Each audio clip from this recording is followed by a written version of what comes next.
देखो last class में हमने डिफरेंट ऑब्जेक्ट्स के लिए डिफरेंट चार्ज्ड ऑब्जेक्ट का इलेक्ट्रिक फील्ड निकाला था, ठीक है। उसके बाद मैंने इलेक्ट्रिक फील्ड लाइंस की बात की थी। इलेक्ट्रिक फील्ड लाइंस क्या होती है, उनको कैसे ड्रॉ किया जाता है, ठीक है, उसके कुछ फैक्ट्स बताए थे मैंने।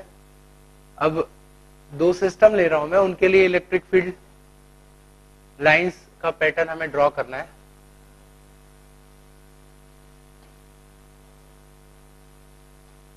इसको बोलते हैं इलेक्ट्रिक डाइपोल, ठीक है। इस सिस्टम में दो चार्ज है, एक पॉजिटिव पॉइंट चार्ज और एक निगेटिव पॉइंट चार्ज, ठीक है। तो इस सिस्टम में इलेक्ट्रिक फील्ड लाइंस कैसी होगी? अगर सिर्फ एक ही चार्ज होता तो हमने लाइन ड्रॉ की थी, वो रेडियली आउटवर्ड या रेडियली इनवर्ड होती है। बट इस केस में क्या होगा, देखो सबसे पहली बात, हर एक पॉइंट पर जो इलेक्ट्रिक फील्ड होगा that is vector sum of electric field due to positive and negative charge, ठीक है। तो फॉर एग्जाम्पल मैं बात करूं यहां की, ठीक है, जो बीच में एक पॉइंट है उस पे, तो पॉजिटिव चार्ज के कारण इलेक्ट्रिक फील्ड इस डायरेक्शन में होगी और निगेटिव के कारण इस तरफ होगी, ठीक है। तो जो इनका रिजल्टेंट होगा वो इस तरफ होगा। दैट मीन्स यहां पर इलेक्ट्रिक फील्ड लाइन, यहां पर इलेक्ट्रिक फील्ड की ये डायरेक्शन है, राइट। तो लाइन हमको इस तरह से ड्रॉ करनी है कि यहां पर जाके वो जो ये लाइन है, ये इलेक्ट्रिक फील्ड का जो वेक्टर है, ये उस लाइन पर टेंजेंट बन जाए, ठीक है। इस तरह से हर एक पॉइंट के लिए हमें ये एक्टिविटी करनी है। अब इसका पैटर्न किस तरह से बनता है समझना। सीधी सी बात है, अगर टेंजेंट ऐसा होगा तो कर्व को इस तरह से मोड़ना ही पड़ेगा, ठीक।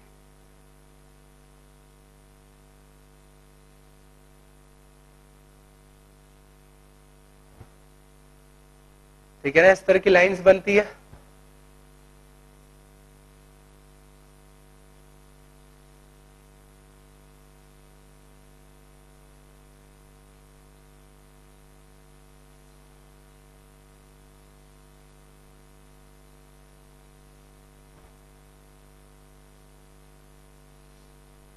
ये जो लाइन शो कर रहा हूं, ये भी बड़ा लूप बनाते हुए फाइनली इस तरफ से एंटर करेगी और निगेटिव चार्ज पे टर्मिनेट होगी। ऐसे ये भी एक बड़ा सा लूप बनाते हुए नेगेटिव चार्ज पर टर्मिनेट करेगी, ठीक।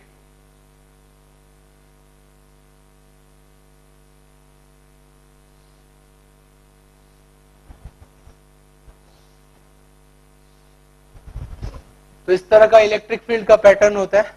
हम इसमें डायरेक्शन बताए थे, पॉजिटिव से नेगेटिव चार्ज की तरफ होगा डायरेक्शन,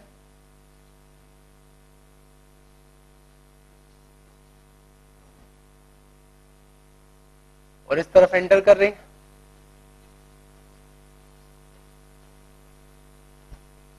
एक और बात समझो, हमने पॉजिटिव और नेगेटिव चार्ज का मैग्नीट्यूड सेम लिया है इसी कारण से आप समझ सकते हो जितनी लाइंस यहां से ओरिजिनेट हो रही है उतनी लाइन यहां पर जाके टर्मिनेट हो रही है।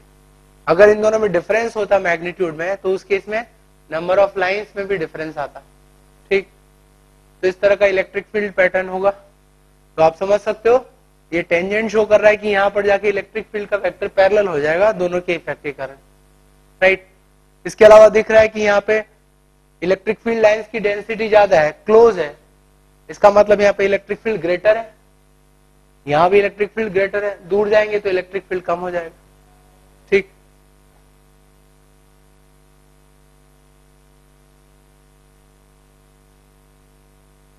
अगर हम इनमें से किसी भी एक चार्ज का मैग्नीट्यूड चेंज कर देते हैं तो उस केस में ये जो पैटर्न है वो चेंज हो जाएगा, वो शिफ्ट हो जाएगा किसी दूसरे चार्ज की तरफ, ठीक है।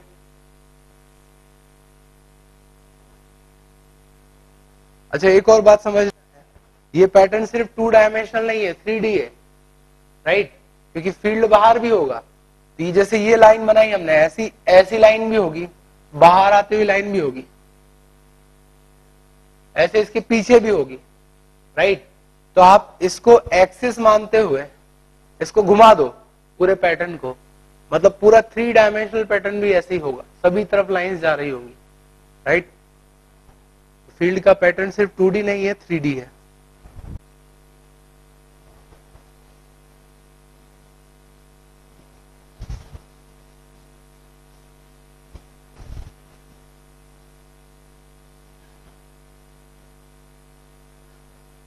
ऐसे ही अब हम पैटर्न बनाएंगे 2 पॉइंट चार्ज के लिए और दोनों ही पॉजिटिव, ठीक है, पॉजिटिव पॉइंट चार्ज।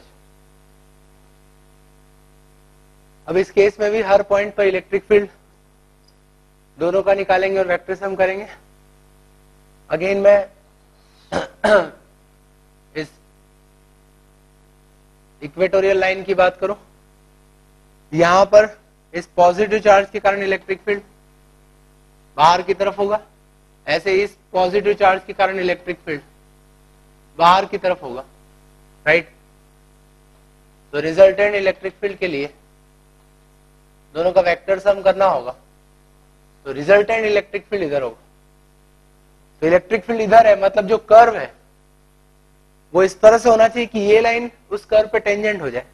तो यहां से लाइन स्टार्ट होनी चाहिए और ऐसे मुड़ जाएगी, ऐसे इस तरफ से भी लाइन स्टार्ट होगी, इधर मुड़ेगी, ऐसे नीचे भी बनाना होगा, ठीक है। यही एक्टिविटी हमें हर पॉइंट पे करना है, ठीक। उसका पैटर्न कैसे बनता है समझना।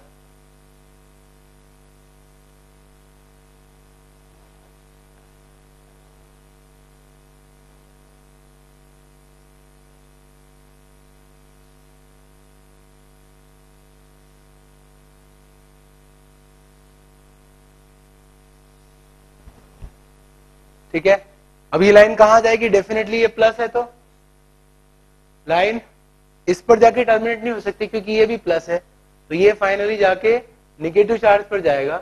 बट हमने सिर्फ 2 ही चार्ज का सिस्टम बनाया है, तो हम एज्यूम कर रहे हैं कि निगेटिव चार्ज कहाँ है, इनफाइनाइट। तो ये लाइन इस तरह से घूम कर इनफाइनाइट पर पहुंच जाएगा, ऐसे ये भी घूम के इनफाइनाइट पर पहुंचेगा, ठीक है।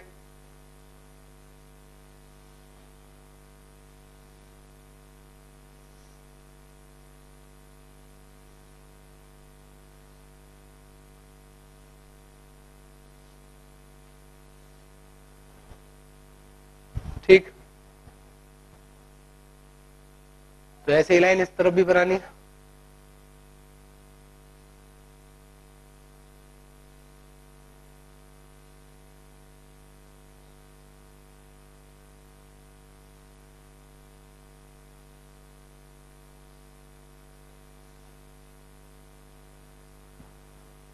तो ये पैटर्न है 2 पॉजिटिव चार्ज की लाइंस का, दोनों इक्वल है इसलिए सिमेट्री है। अगर एक का मैग्नीट्यूड ज्यादा होता है तो ये पैटर्न जो है वो शिफ्ट हो जाता है, एसिमेट्री आ जाती है उसमें। और ये फील्ड का डायरेक्शन,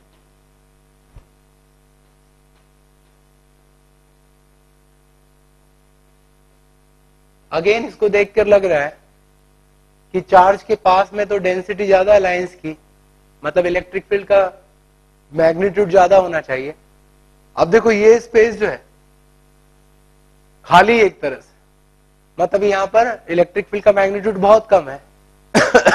एक्चुअल में ये जो मिड पॉइंट है वहां पर दोनों का इलेक्ट्रिक फील्ड इक्वल और अपोजिट होगा, तो इलेक्ट्रिक फील्ड 0 हो जाएगा। तो ये शो कर रहा है कि यहाँ पर इलेक्ट्रिक फील्ड कम है क्योंकि वो जगह खाली है एक तरह से, ठीक। इस तरह से electric field lines electric field के डिस्ट्रीब्यूशन को बताती है स्पेस, ठीक है। अगेन ये पैटर्न भी 3 डायमेंशनल है, ठीक है। बाहर की तरफ भी इस तरह की लाइंस होगी, इस तरह से ये लाइन बाहर की तरफ भी है, 3 डायमेंशनल पैटर्न है।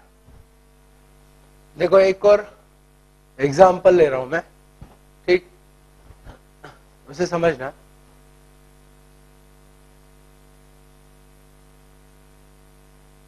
दो पॉइंट चार्ज ले रहा हूं मैं, से एक है +2q और एक है -q,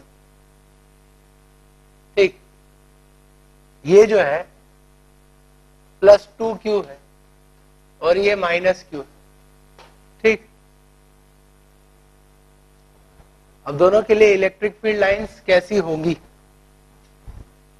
मैं लाइन को ड्रॉ कर रहा हूं और मैं बताऊंगा कि उनमें क्या डिफरेंस होगा पहले पैटर्न से। सीधी सी बात है, इसका चार्ज का मैग्नीट्यूड डबल है, मतलब यहां से नंबर ऑफ लाइंस डबल होगी, डबल लाइंस यहां से ओरिजिनेट होगी प्लस, और यहां पर नंबर ऑफ लाइंस जो है इससे हाफ टर्मिनेट होगी। ठीक है, तो मान लेते हैं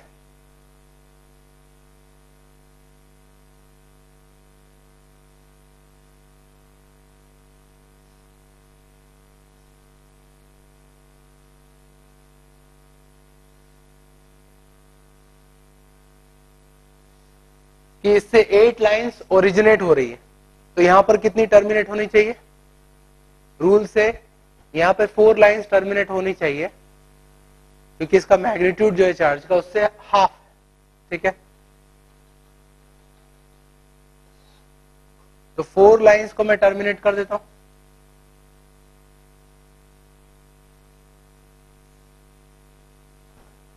अब देखो होगा क्या, इसकी 4 लाइंस जो है, ठीक है, वो जाके यहां पर टर्मिनेट होंगी, इसकी 4 लाइंस यहां टर्मिनेट होंगी और बाकी 4 लाइन इनफाइनाइट पर चली जाएंगी। बट टर्मिनेट होते हुए अगर मैं दिखाना है तो कैसा होगा, देखो ये लाइन जाएगी, टर्मिनेट हुआ, और ये लाइन जो है ये आगे की तरफ जाएगी और यहां पर टर्मिनेट होगी।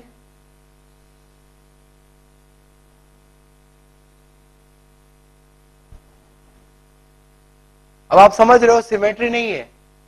अगर हम एंगल देखें, जो एंगल ये लाइन एक्सिस से बना रही है, ठीक है, इस तरफ के एंगल को मैं अल्फा कहूं, इस तरफ बीटा कहूं, ठीक है, तो जिस तरफ चार्ज कम है उस तरफ का एंगल ज्यादा है। ठीक है, ज्यादा एंगल पर जाके टर्मिनेट हो रही है, उसका कारण ये है कि इस चार्ज पर कम लाइंस टर्मिनेट होंगी और यहां से ज्यादा लाइंस निकलेगी। ज्यादा लाइन निकलने के कारण उनके बीच का जो एंगुलर स्पेस है उनके बीच का, ठीक है, वो कम है, तो कम एंगल पे लाइन को निकलना होगा, और यहां पर स्पेस ज्यादा है क्योंकि कम लाइन जाके टर्मिनेट होगी, तो 2 लाइन के बीच का जो एंगल है वो ज्यादा होगा, तो हायर एंगल पर जाके टर्मिनेट होगी। ठीक है, तो ये फैक्ट जो है ये ध्यान में रखना कि अगर 2 चार्ज हैं और दोनों का मैग्नीट्यूड में डिफरेंस है और एक प्लस और एक माइनस है, ठीक है, तो जिसमें जहां चार्ज का मैग्नीट्यूड ज्यादा है वहां पर जो लाइन निकल रही है उसका एंगल कम होगा, और जिधर मैग्नीट्यूड चार्ज का कम है उस तरफ एंगल ज्यादा होगा। Right, so beta is greater than alpha. ठीक है,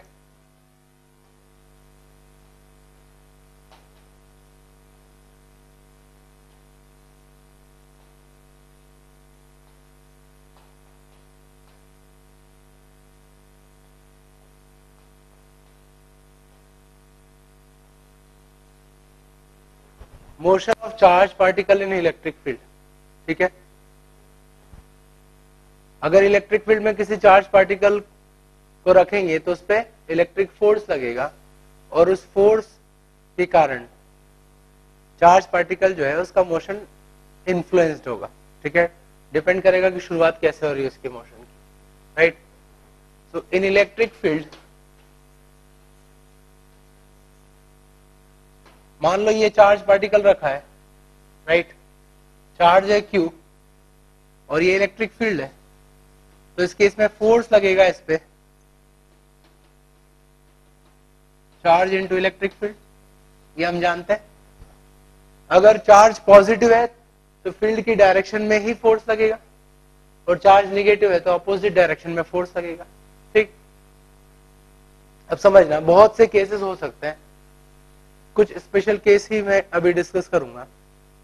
ठीक,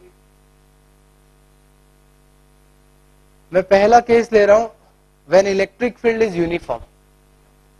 अगर इलेक्ट्रिक फील्ड यूनिफॉर्म हुआ तो क्या होगा, जो फोर्स है वो भी कांस्टेंट हो जाएगा। राइट, और जब कांस्टेंट फोर्स लगता है पार्टिकल पर तो उसका कांस्टेंट एक्सीलरेशन होगा। ठीक है, तो first case electric field is uniform. Right, मान लो इलेक्ट्रिक फील्ड इस डायरेक्शन में है, फॉर द टाइम बिंग में उसको पार्टिकल को पॉजिटिव चार्ज मान रहा हूं, इस पे फोर्स भी इधर लगेगा,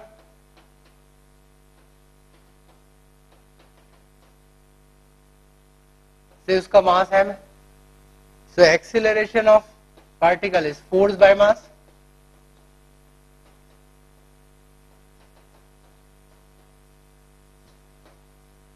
इससे वो एक्सीलरेट करेगा, ठीक। तो यूनिफॉर्म एक्सीलरेशन होगा। अब इसका मोशन डिपेंड करेगा इसकी इनिशियल वेलोसिटी पर। से इफ इनिशियल वेलोसिटी इज 0, अगर इनिशियल वेलोसिटी 0 हुई तो क्या होगा, पार्टिकल रेस्ट पर है, इस पर फोर्स लगेगा और फोर्स लगने के कारण इलेक्ट्रिक फील्ड की डायरेक्शन में ही ये एक्सेलरेट करेगा, ठीक है। तो टाइम के साथ इसकी स्पीड बढ़ती जाएगी और फील्ड की डायरेक्शन में ही एक्सेलरेट करता रहेगा। यूनिफॉर्म एक्सेलरेशन जो हम पढ़ते हैं मोशन इन 1D में,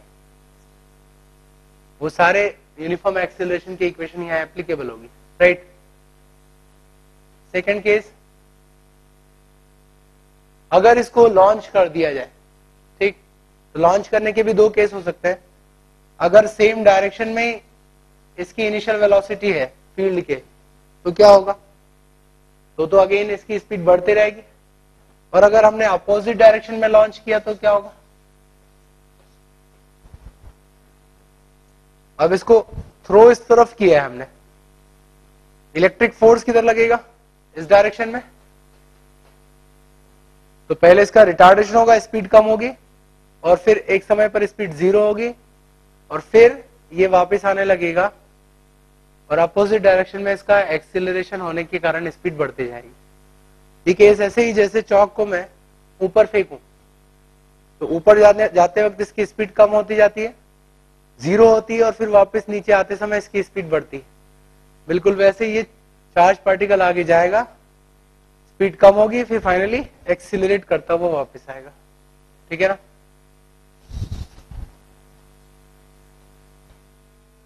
इसी में मैं तीसरा केस ले रहा हूं।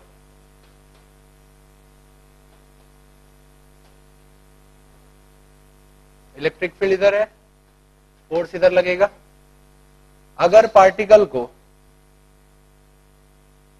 इलेक्ट्रिक फील्ड के परपेंडिकुलर डायरेक्शन में लॉन्च करेंगे तो क्या होगा, तो फोर्स तो इस तरफ लग रहा है, तो फोर्स के कारण इस तरफ यूनिफॉर्म एक्सीलरेशन होगा, राइट। और इस डायरेक्शन में इसका मोमेंटम कंजर्व रहेगा क्योंकि इस डायरेक्शन में कोई फोर्स नहीं लग रहा है, तो ये इस तरफ भी जाएगा और आगे की तरफ एक्सीलरेट भी करेगा, राइट। इसका मोशन कुछ इस तरह से होगा,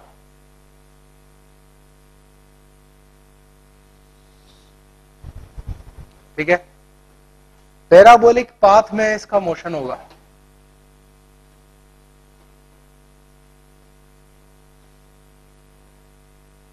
ठीक है ना। पैराबोला बनाता हुआ आगे जाएगा, हम समझ सकते हैं। सिमिलर टाइप का मोशन होता है प्रोजेक्टाइल मोशन में, जब एक डायरेक्शन में फोर्स लगता है दैट इज वेट, और दूसरी डायरेक्शन में हॉरिजॉन्टल डायरेक्शन में मोमेंटम कंजर्व होगा क्योंकि फोर्स नहीं लगता है। तो पैराबोला बनाते हुए पार्टिकल आगे जाएगा, बिल्कुल वही केस यहां है। हम इक्वेशन इसकी बना सकते हैं, आगे एग्जांपल में मैं बताऊंगा। बिल्कुल ऐसे ही केस हो सकता है अगर पार्टिकल को किसी एंगल पर लॉन्च करते हैं, तो यहां भी वही होगा जो पिछले केस में हो रहा है, बट फर्क इतना है सिर्फ कि इनिशियल वेलोसिटी के दो कंपोनेंट लेंगे, ठीक है। एक इस डायरेक्शन में भी है फोर्स की डायरेक्शन में, और एक नीचे की डायरेक्शन में भी है, राइट। बस उतना ही फर्क है, अदरवाइज यहां भी क्या होगा, पैराबोला बनाते हुए आगे बढ़ेगा। तो इन केसेस में अगर इनिशियल वेलोसिटी का एक भी कंपोनेंट फोर्स के परपेंडिकुलर डायरेक्शन में है तो पैराबोलिक पाथ में उसका मोशन होगा, ठीक। एक एग्जांपल लेते हैं हम।